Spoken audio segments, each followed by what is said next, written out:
Bangladesh premier league BPL এর 11তম আসর শুরু হতে বেশি সময় বাকি নেই। ফ্র্যাঞ্চাইজিগুলো মাঠের লড়াইয়ের প্রস্তুতি শুরু করেছে। দল গুছিয়ে এবার মাঠে নামার পালা।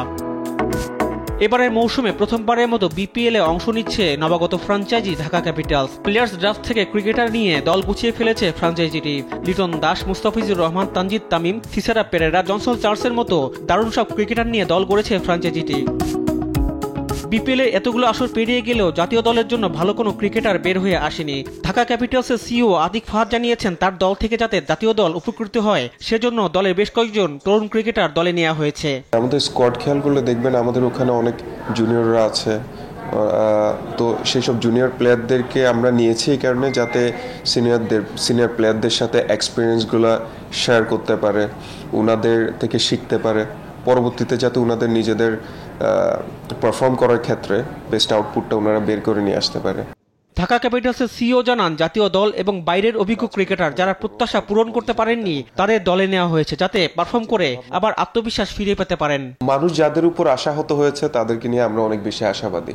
সেটা সাব্বির রহমান হতে পারে, সেটা লিটন দাস হতে পারে, এক্স ন্যাশনাল প্লেয়ার যারা আমাদের টিমে আছে তারা হতে পারে। কারণ আমাদের এখানে প্ল্যানই তো আছে যাদের প্রতি মানুষ আশাহত হয়েছে ওনারা যাতে ওনাদের বেস্ট আউটপুটটা দিয়ে আশা ফিরিয়ে নিয়ে আসতে পারে।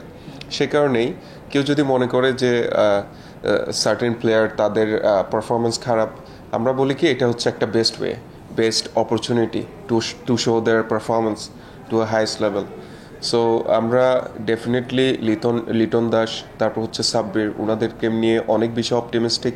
আমরা আশা করব ওনারা ঢাকা ক্যাপিটালসের হয়ে সবচেয়ে বেস্ট পারফরমেন্সটা দেখাতে পারবে। বিপিএল আগত ফ্র্যাঞ্চাইজিরা বেশি দিন থাকেন না। ঢাকা ক্যাপিটালসের সিইও জানিয়েছেন, লম্বা সময় বিপিএল থাকার পরিকল্পনা নিয়েই এসেছেন তারা। প্রত্যেকটা টিমই আসে কন্টিনিউ করার ইন্টেনশন নিয়ে। এখন পরবর্তীতে যে বিভিন্ন রকম প্রবলেমের কারণে হয়তো পিছু হটতে হয়, তো আমাদেরও এবার আমরা যেহেতু ফার্স্ট টাইম আসছি, ডেফিনেটলি আমাদের প্ল্যান আছে লং টার্ম থাকার জন্য। সে কারণেই আপনি দেখবেন আমাদের প্রত্যেকটা মার্কেটিং টুল বলি বা আমাদের এঙ্গেজমেন্টের বিষয় বলি, সব কিছুতে আমরা খুব চেষ্টা করছি একটা স্ট্যান্ডার্ড একটা ব্র্যান্ডের দিকে নিয়ে যাওয়ার জন্য। তো ডেফিনেটলি এটা তো স্বল্প সময়ের কোনো একটা বিষয় না, তো আমাদের লং টার্ম প্ল্যান আছে। এখন বাকিটা বিসিবি আমাদের সাথে সিনক্রোনাইজেশন, আমাদের ওভারঅল বিষয় সব ঠিকঠাক থাকলে ইনশাল্লাহ আমরা বেশ লং টার্ম ধরে থাকবো। ঢাকা ক্যাপিটালস দল নিয়ে আশাবাদী দলটির সিইও আতিক ফাহাদ। রিফাত আঞ্জুম, দেশ টিভি, ঢাকা।